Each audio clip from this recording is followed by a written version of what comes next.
안녕하세요. 저는 결혼한 지 1년이 조금 넘은 30대 초반의 여성입니다. 제가 이렇게 사연을 쓰게 된 이유는 바로 저희 신우 때문이에요. 남편 입장에선 힘들게 사는 신우가 안쓰러울 수 있다는 거 압니다. 하지만 그렇다고 해서 그런 신우를 위해 제가 꼭 희생을 해야 하는 건가요? 저와 남편은 지인의 소개로 만났습니다. 남편도 저도 당시 취업을 준비하고 있었는데 둘의 관심사도 같고 취미도 비슷하단 걸 알아챈 지인이 그럼 한번 만나서 서로 도와주면 어떻겠냐며 다리를 놔주었지요. 사실 당시 연애의 뜻이 없었지만 좋은 뜻으로 해주는 소개팅이라는 걸 알고 있었기에 거절하지 못했습니다. 밥이나 한 끼 먹고 들어오자고 생각하며 가벼운 마음으로 나간 자리였어요. 그런데 기대와 달리 제 앞에는 키도 크고 호감 가는 외모를 가진 사람이 앉아 있었습니다. 쑥스러운지 말은 잘하지 못했지만 어떻게든 대화를 이끌어 가려는 모습이 보기 좋았어요. 무엇보다 대화를 할수록 말이 잘 통한다는 느낌이 들었고요. 한참 이야기를 하다 핸드폰을 보니 첫 만남임에도 불구하고 집에 가려던 시간이 훌쩍 지나 있더라고요. 저희는 얼마 지나지 않아 연인 사이로 발전했습니다. 주변에 간혹 연애하다가 취업에 실패했다거나 중요한 시험에서 고배를 마셨다는 사람들을 종종 봐왔기에 저희는 서로 굳게 약속했습니다. 둘 중 한 사람이라도 취업에 실패하면 이 관계는 오래 갈 수 없는 만큼 최선을 다해서 일자리를 구하자고요. 하지만 안타깝게도 그 이듬해 저는 취업에 성공했고 남편은 실패했습니다. 실망하고 불안해하는 남편에게 제가 해줄 수 있는 것은 진심 어린 위로와 충분한 서포트뿐이었어요. 남들 눈에는 어떻게 보였을지 모르지만 객관적으론 충분하지 못했을지도 모르지만 제 나름대로 최선을 다해서 남편을 응원했어요. 그리고 제 정성이 하늘에 닿았는지 남편도 결국 얼마 지나지 않아 취업에 성공했습니다. 남편은 이 모든 게 제 덕분이라며 앞으로 평생 절 행복하게 해주겠다고 약속했어요. 그때만 해도 저는 남편이 저랑 정말 결혼을 하고 싶어 한다곤 생각지 못하고 단순히 연인 사이에서 조금 오버하는 그런 인사라고 생각했지요. 하지만 얼마 후 사귄 지 약 2년쯤 되었을 무렵이네요. 하루는 남편이 저에게 처음 만났던 카페에 가자며 졸라대더라고요. 그리고 그곳에서 저에게 결혼하자며 정식으로 프로포즈를 해왔어요. 비록 제가 꿈에 그리던 그런 프로포즈는 아니었지만 남편의 진심이 느껴졌기에 저도 기쁜 마음으로 그러자고 했습니다. 결혼 이야기가 본격적으로 오가면서 남편의 가족을 만나게 되었습니다. 남편은 시부모님과 함께 살고 있었고 위로 2살 많은 누나는 이혼하고 지금은 2아이를 키우며 시댁에서 1시간 거리에 살고 있다고 하더라고요. 시댁에 처음 인사를 드리러 가는 날이었습니다. 남편은 신우가 저를 너무 궁금해했다면서 신우도 시댁에 와 있을 거라고 알려주더라고요. 시부모님 2분만 뵙는 것도 충분히 부담스러운데 신우와 조카들도 와 있을 거라고 하니 2배로 긴장되는 것 같았어요. 그래도 피할 수 없다면 즐기라는 말처럼 어차피 한 번은 거쳐야 하는 관문이었으니 최대한 잘 보이고 오자고 생각했습니다. 시댁은 서울 외곽 동네의 연립주택이 밀집한 곳이었어요. 골목에서도 끝쪽에 위치한 약간은 녹이 쓴 파란 현관을 들어서 정면에 보이는 2층이 시부모님이 거주하시는 곳이었습니다. 솔직히 말해서 한눈에 봐도 시부모님이 경제적으로 여유로우신 분들은 아니라는 걸 알 수 있었어요. 돈이라는 게 물론 주머니 다 털어보기 전까지는 모른다지만요. 신우 애들도 온다는 소리를 들었던지라 화과자 대신 아이들도 좋아할 법한 케이크와 시부모님 드실 과일을 사들고 갔어요. 현관에 들어서면서 남편이 이건 어디다 둘 거냐며 제가 사왔다고 웃으며 말하는데 신우가 힐끗 쳐다보더니 부엌에 가져다 놓으라고 하더군요. 고맙다는 말을 듣자고 사온 건 아니지만 인사치레라도 잘 먹겠단 말 한마디는 할 수 있는 거 아닌가요? 첫인사도 나누기 전에 신우의 무례한 모습을 보곤 마음이 확 상하더라고요. 그렇지만 처음 인사드리러 온 상황인 만큼 저도 최대한 껄끄러운 분위기는 만들고 싶지 않아서 최대한 나를 세우지 않으려고 했습니다. 신우는 5살 난 아들 하나와 7살 난 아들 하나를 키우고 있었는데 둘이 어찌나 정신없게 뛰어다니는지 혼이 쏙 빠질 지경이었습니다.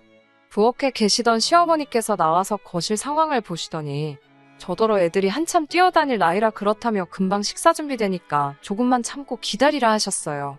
그런데 신우가 뒤따라 나와서는 저를 보더니 어이없다는 표정을 하곤 다시 부엌으로 들어가더라고요. 황당해서 제가 남편에게 내가 뭐 잘못한 거냐고 물으니 남편이 어머니도 누나도 부엌에 있으니까 저도 가서 거드는 신용이라도 하면 어떻겠냐는 거예요. 그러면 분명히 두 사람 다 절촉해 볼 거라나요? 생각지도 못한 남편의 말에 황당해서 제가 난 오늘 손님으로 온 거라고 하니까 그렇지만 곧 한 가족이 될 거니까 좋은 이미지를 남기면 좋지 않겠냐고 또 저를 설득하려 들더라고요. 결국 남편이 성화에 모시게 부엌으로 가니 신우가 다 끝났는데 뭐하러 왔냐면서 부르면 오랍니다. 어찌나 빈정거리고 사람 비윗장을 상하게 하던지요. 막말로 제가 시부모님께 인사드리러 왔지 지한테 인사드리러 왔나요? 정작 시부모님은 한마디도 안 하시는데 지가 윗사람 노릇을 못해서 안달이 났더라고요. 저도 짜증이 나서 그럼 식사 준비 다 되면 불러달라 하고 거실로 돌아왔습니다. 뒤통수에서 신우가 어이없다며 시근덕거리는 소리가 들리더라고요. 첫 만남부터 왜 저한테 그렇게 적대적인지 도통 이유를 알 수가 없었습니다. 신우와의 신경전을 제외하면 모든 것이 완만하게 흘러갔습니다. 시부모님은 두 분 다 저에게 난처하거나 불편한 질문은 하지 않으셨어요. 제 출신 학교와 직장을 물어보시곤 꽤 흡족한 표정이셨고요. 친정부모님이 무슨 일을 하시냐고 물어보셔서 공업사를 한다고 말씀드렸습니다. 친정아버지가 공업사 대표시고 남동생이 그 일을 물려받기 위해 배우는 중이거든요. 친정아버지께서는 14살의 어린 나이에 서울로 올라오셨대요. 다른 주변 또래들이 중고등학교에 진학하고 몇몇은 소위 대학물까지 먹었지만 당신은 집이 너무 가난하여 기술을 배우는 것 말고는 선택지가 없었다 하셨습니다. 어린 나이에 온몸으로 부딪히고 넘어져가며 지금에 이르신 말 그대로 자수성가하신 분이 저희 친정아버지세요. 그런 아버지 덕분에 저는 비교적 유복한 환경에서 자랄 수 있었고요. 시부모님은 저희 아버지 직업을 들으시곤 대번에 저더러 일자리를 관둬도 먹고 사는데 지장은 없겠다며 좋겠다 하셨습니다. 그때는 그저 단순한 농담인 줄 알았지 무슨 뜻이 있어서 그런 말씀을 하신 거라곤 상상도 못했어요. 얼마 후 양가 어른들을 모시고 상견례를 하게 되었습니다. 원래는 양가 어른들뿐만 아니라 형제자매도 다 같이 서로 인사를 시키려고 했습니다. 그런데 남동생이 회사 일로 절대 시간을 비울 수가 없다며 미안하다 했어요. 그래서 제가 남편에게 그럼 이렇게 된 거 양가 부모님만 모시자고 했어요. 남편도 그게 그림이 더 좋겠다며 동의했고요. 그런데 막상 상견례 당일이 되자 생각지도 못했던 상황이 발생했습니다. 저희 가족도 남편도 시부모님도 아닌 신우가 제일 먼저 애들을 데리고 상견례를 하기로 예정된 식당에 도착해 있더라고요. 그것도 혼자가 아니라 그 정신사나운 두 아들까지 달고 나왔더군요. 황당해서 제가 남편한테 이게 무슨 상황이냐고 물었더니 남편이 자기도 몰랐다며 신우에게 물어본다고 가더군요. 그러더니 곧 돌아와서는 한다는 소리가 애들이 맛있는 거 사달라는데 마침 저희가 상견례 한다고 해서 왔답니다. 수저만 몇 개 더 놓으면 되는 거니까 상관없지 않냐는 신우의 어이없는 말에 바보 같은 남편이 알겠다고 했다는 거예요. 제가 지금 그냥 외식하러 나온 것도 아니고 무려 상견례 자리인데 말이 되는 소리냐고 짜증을 내자 남편이 한다는 소리가 자기 누나가 돈도 많이 없고 그래서 애들 외식을 못 시킨다며 저더러 한 번만 참아달라더군요. 황당하고 어이없었지만 화를 내기도 전에 시부모님이 도착하셔서 어쩔 수 없었네요. 저희 부모님도 저더러 좋은 날이니까 이해하고 넘어가라 하셨고요. 사실 신우한테 제 감정이 호의적이었다면 상견례 자리 여부와 관계없이 크게 신경 쓰이지 않았을 것 같아요. 애들도 예뻐 보였을지도 모르지요. 하지만 지난번에 신우가 저한테 못되게 굴었던 게 자꾸 생각이 나니까 감정 조절하기가 쉽지 않았습니다. 다행히 상견례는 큰 문제 없이 잘 끝났습니다. 이미 남편과 제가 각자 그동안 모은 돈에 약간의 대출을 더해서 신혼생활을 시작하기로 얘기가 끝난 상황이었고 양가 어른들에게도 그렇게 말씀드렸기 때문에 서로 민감할 수 있는 대화는 피할 수 있었거든요. 솔직히 친정부모님은 딸이 시집 간다고 하니 남부럽지 않게 해주고 싶어 하셨어요. 하지만 남편이 자기 체면도 있고 자존심도 상한다며 저에게 제발 어른들께 도움받지 않고 시작하면 안 되겠냐고 통사정을 하더라고요. 제가 처음에 예상했던 대로 시댁에서는 아무런 도움도 주실 수 없다고 거의 선포를 하신 상황이었거든요. 가뜩이나 이혼한 신우가 걸핏으로 집에 찾아와서 집안 살림이며 조금이라도 돈 될 것 같은 건 쓸어다 중고로 팔아버린 탓에 그나마 몇 푼 들고 계시던 돈도 다 써버리셨다면서요. 저도 사람인지라 서운한 마음이 들었지만 어쩔 도리가 없었어요. 그렇게 결혼식을 올리게 되었습니다. 신우는 여기서도 진상짓을 멈추지 않더라고요. 자기 아들 둘을 저희 결혼식 화동으로 올려달라는 거였어요. 하지만 이미 제 사촌 언니의 딸들을 화동으로 올리기로 약속이 되어 있었기 때문에 어쩔 수 없이 신우에게 거절의 뜻을 밝혔습니다. 이유도 확실히 일러뒀고요. 물론 신우네 애들이 워낙 극성 맞고 사람 골치 아프게 하는 것도 제가 허락할 수 없었던 이유 중 하나이기도 했습니다. 하지만 결혼식 당일날 차마 상상도 못했던 일이 벌어졌습니다.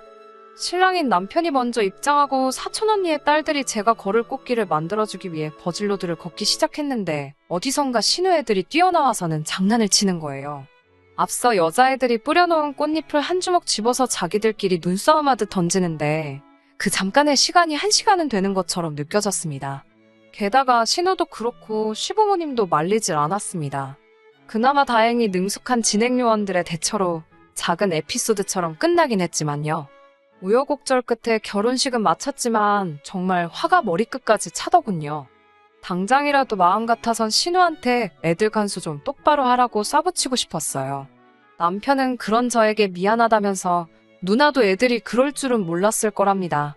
하지만 신우는 하다못해 애들을 말리는 흉내도 내질 않았기에 남편의 말이 믿기지가 않았어요. 신혼 여행지에 도착해서도 마음은 쉽게 풀리지 않았습니다. 결국 예약해두었던 식당에 가서 같이 저녁을 먹긴 했지만 분위기는 있는 대로 가라앉아 있었어요. 결국 호텔로 돌아와 처음 말다툼을 하게 되었습니다. 저는 참다 못해 당신 누나 도대체 나한테 왜 그러냐고 물었습니다.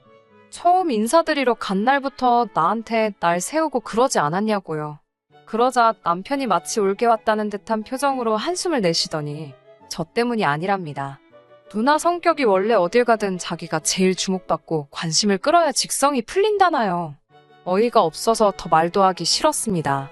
지 누나 성격이 그러니까 나더러 참으라는 건가 싶어서 더 화가 났어요. 제가 너무 이기적인 거 아니냐고 하자 자기 누나가 정말 이기적이고 지밖에 모른다고 그래서 매형도 못 참겠다고 이혼하자 했다더군요. 그리고 더 충격적인 사실을 이혼하고 나서 신우 아들 둘이 배다른 형제라는 걸 알게 되었답니다. 신우 본인도 몰랐다더래요. 막장 드라마가 따로 없지요? 게다가 남편이 신우에게 도대체 누가 애아빠냐고 물으니 신우가 했다는 소리가 정말 가관이었습니다. 그걸 자기가 알면 이렇게 가만히 있었겠냐고 진즉에 양육비 소송을 걸었을 거라면서 그러면 양육비를 두 곳에서 받을 수 있는데 너무 아까워 죽겠다 하소연을 하더래요. 그 말까지 들으니 솔직히 상종 못할 사람이다 싶었네요. 그래도 결혼식을 올리고 나서 한동안은 신우를 마주할 일이 없었기 때문에 이런 안 좋은 기억들은 잠시 잊고 살았습니다. 회사 일이 바빠서 다른 걸 생각할 틈이 없기도 했었고요. 그러다 얼마 전 남편과 여름 휴가를 계획하게 되었습니다. 신우님에도 불구하고 둘 다 각자 일에 치여 살았기에 이번 휴가는 오롯이 저와 남편을 위해 쓸 생각이었어요. 그런데 남편이 저에게 뜬금없이 개풀 뜯어먹는 소리를 하더라고요. 결혼하고 처음 돌아온 해에 가는 여름휴가니까 시부모님이랑 신우네랑 다 같이 가자는 겁니다. 제가 왜 같이 가야 하냐고 물으니 결혼하고 처음 가는 휴가이기도 하고 신우가 남편도 없이 애들 둘 데리고 휴가를 가는 게 아무래도 어렵지 않겠냐며 같이 가자고 하더라고요. 제 입장에서는 이렇게 되면 이건 휴가가 아니고 또 다른 일거리를 회사 밖에서 마주하는 거랑 똑같잖아요. 남편에게 싫다고 했어요. 당신만 다녀오고 난 집에서 혼자 쉬고 있겠다고요. 남편은 그래도 그건 아니지 않냐며 시부모님도 저를 보고 싶어 하실 거랍니다. 결국 남편의 끈질긴 설득 때문에 올해 여름휴가만 같이 가는 걸로 합의를 봤습니다. 정말 짜증났지만 이 약속만 제대로 지켜졌더라도 제가 이 집구석과 상종을 말아야겠다는 생각은 안 했을 겁니다. 남편은 뭐가 그렇게 신이 나는지 어디서 7인승 자동차까지 빌려와가지고는 휴가 전날부터 콧노래를 부르고 다니더라고요. 그마저도 얼마나 듣기 싫고 꼴보기가 싫던지요. 제가 남편에게 결혼 전에도 시부모님하고 누나하고 여행 다니고 그랬냐고 물으니 그런 적은 없대요. 하지만 이제 결혼도 했고 같이 다녀야겠다는 생각이 들었답니다. 부모님 앞으로 사셔야 얼마나 더 사시겠냐면서요. 정말 하고 싶은 말이 많았지만 꼭 참았습니다. 휴가만 갔다 오면 두고 보자였거든요. 휴가 당일 오전 신우에게 전화가 걸려왔습니다. 원래는 저희는 시부모님만 가는 길에 모시고 가서 신우네랑 펜션에서 만나기로 했었어요. 그런데 갑자기 자기들도 와서 태우고 가랍니다. 차가 퍼졌다나요. 신우네랑 시부모님 댁이랑 저희 집이랑 펜션이랑 전부 다 방향이 중구난방이라 또 머리가 지끈거리기 시작했습니다. 남편은 괜찮다며 자기가 운전할 테니 저는 신경 쓰지 말래요. 기왕 가기로 한 거 좋은 마음으로 가자 몇 번을 스스로에게 상기시켰는지 몰라요. 그렇게 시부모님을 먼저 모시고 신우네로 향했습니다. 그리고 정말 상상도 못했던 상황에 저는 기절해 돌아가시는 줄 알았어요. 신은에 도착해서 현관 벨을 몇 번을 누르는데도 아무 반응이 없는 거예요. 안에서 분명 애들이 뛰어다니고 시끄럽게 하는 소리는 나는데 말이지요. 그때 현관이 딱 열리더니 애들이 얼굴을 삐축 내밀어요. 그리고 뭔 종이 한 장을 저희에게 줍디다. 거기엔 애들 좀 잘 부탁한다는 말과 함께 돈 5만 원짜리 한 장이 있었어요. 황당하고 어이가 없어서 남편이 전화한다는 걸 제가 신우한테 전화를 걸었습니다. 신우가 전화를 받더니 자기는 사정이 생겨서 같이 못 가게 되었다며 애들만 좀 부탁한다는 거예요. 제가 무슨 일이 생겼냐고 물으니까 자기가 그런 것까지 저한테 일일이 보고해야 하냐고 화를 내더군요. 곧이어 신우가 지 맘대로 전화를 끊어버렸고 남편에게 제가 따졌습니다. 이게 무슨 상황이냐고. 그러자 남편이 우물쭈물하더니 자기 누나가 남자친구가 있는데 아마 둘이 여행 간 것 같답니다.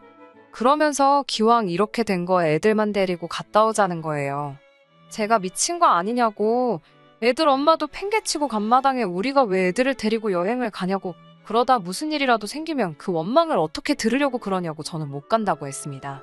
그러자 남편이 갑자기 저한테 큰 소리를 내면서 너는 같은 여자면서 우리 누나가 어떻게든 살려고 발버둥 치는 게 안 보이냐고 따집니다. 자기는 마음 같아선 애들을 자기 호적에라도 올리고 누나가 자기 인생을 되찾으면 좋겠답니다. 그러더니 휴가 안 갈 거면 가지 말라더군요. 자기가 애들 데리고 간다고요. 어처구니 없는 남편의 행동에 황당해서 그러라 했습니다. 너가 애들 아빠 노릇하라고 나는 그렇게는 못한다고 받아쳤어요. 설령 100번 양보해서 애들 때문에 휴가를 못 가서 속상하면 나한테 정중하게 부탁을 했어야지. 이런 식으로 꼼수 쓰는 거 나는 못 봐준다 했습니다. 남편은 저더러 진짜 독하다면서 애들이 제 친족하여도 그랬겠냐며 사람 다시 봤다 그래요. 계속되는 남편의 억지에 더는 상종할 이유를 찾을 수가 없었습니다. 저는 마음대로 생각하라 하고 그 자리에서 택시를 불러 집으로 올라왔어요. 집으로 올라왔는데도 분이 안 풀리더라고요.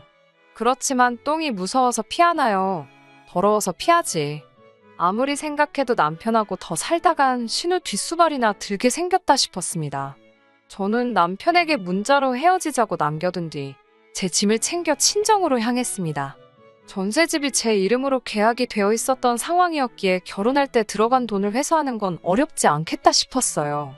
이런 순간에 머릿속에선 숫자 계산을 하고 있는 제 자신에게 조금 놀라기도 했고요. 친정에 도착하여 그간 신우와 있었던 일을 이야기하니 친정 부모님께서 그런 못 배워먹은 집구석이 어디 있냐며 저더러 헤어지고 싶으면 헤어지라 하셨어요. 그런데 그날 밤 남편에게서 전화가 걸려왔습니다. 한다는 소리가 펜션에 못 가고 그냥 집에 왔다는 거예요. 애들은 시부모님이 데려가셨고요. 무슨 일인가 하니 애들을 뒷자리에 태웠는데 둘이 하도 싸워대더랍니다. 결국 아버님이 큰애, 어머님이 작은애 하나씩 도맡게 되셨는데 애들이 그렇게 어머님, 아버님을 꼬집고 난리였나 봐요. 결국 참다 못한 아버님이 훈육 차원에서 큰애를 때렸고 그러니 또 애가 빼굴어대고 어떻게 감당이 안 되더래요. 결정적으로 과자 한 봉지를 손에 들려주니 창문을 열고 옆에 달리는 차들한테 과자를 집어 던져서 난리가 났나 보더라고요. 고속도로에서 그랬으니 더 말 안 해도 상상이 되실 겁니다. 결국 다른 차들로부터 욕먹고 진이 빠져서 집에 왔다며 제 뜻대로 되었으니 이제 집으로 돌아오랍니다. 한다는 소리가 저만 있었어도 일이 이 지경까지 되진 않았을 거라나요. 저는 남편에게 지금 내가 장난하는 거 같냐고 헤어지자고 했습니다. 홧김에 하는 소리가 아니라고요. 이제 겨우 애들 5살, 6살인데 내가 이 돌아가는 꼬락서니를 보아하니 신우가 애들 둘 케어하기는 글렀고 자칫하다간 다 내가 하게 생겼다. 벌써 당신은 호구 생활을 자처하고 있지 않냐. 나는 그렇게는 못 산다고 했습니다. 다행히 우리 아직 혼인신고도 안 되어 있으니 깔끔하게 전세 보증금 반반 정리하고 살림살이도 중고로 처분해서 반반 정리하면 될 것 같다고 아무 미련 없이 담담하게 설명했어요. 그러자 남편도 제가 진심이라는 걸 알았는지 애들이 좀 크면 그러겠냐고 저더러 너무 당장 기분에 취해서 돌이킬 수 없는 실수를 하지 말랍니다. 끝까지 정신 못 차리는 남편을 보니 저는 제 결심에 더 확고한 믿음을 가질 수 있었습니다. 그 이후로 한 달 가까이 남편은 집요하게 매달렸지만 저는 흔들리지 않았습니다. 신우한테까지 연락이 와서 자기가 그런 뜻은 아니었는데 마음이 상했다면 일단 미안하다고, 그렇지만 저도 보통은 아니었다는 사과 같지 않은 사과를 하기도 했지만 어림택도 없었어요. 시부모님도 그래도 우리 참 좋았지 않았냐 하며 아가아가 하시는데 그것도 듣기 싫었고요. 결국 팔이 안으로 굽는다고 아무리 저한테 아가아가 하셔도 신우랑 제 사이에 무슨 일이라도 생기면 신우 챙기시지 저 챙기시겠냐고요. 그렇게 결국 저와 남편은 헤어지는데 서로 동의했고 지금 그 집에는 남편이 살고 있습니다. 월세처럼 한 달에 얼마로 간주하고 나중에 전세보증금 정리할 때 거기서 차감하기로 했네요. 제가 원래 성격이 제 사람들한테는 잘 퍼주고 참아주고 그래도 일단 틀어지면 칼 같은 편이거든요. 취업 준비라는 어떻게 보면 인생의 첫 번째 난관 같은 시기를 같이 버텨낸 남편과 헤어지는 일이 저에게 쉬운 일만은 아니었지만 그래도 후회는 없습니다. 제 자신을 위해 살기에도 부족한 인생을 희생하며 살 수는 없어요. 그러라고 저희 부모님이 저 못 빠지게 키우신 거 아니잖아요. 저는 저희 부모님의 은혜에 보답하기 위해서라도 제 행복을 위해서 열심히 살 겁니다. 여러분도 항상 스스로의 행복을 가장 1순위에 놓고 사시길 바래요. 끝까지 들어주셔서 감사합니다. 오늘의 사연은 여기까지입니다. 구독과 좋아요, 알람 설정 부탁드리고 더 좋은 사연으로 다시 찾아뵙겠습니다. 감사합니다.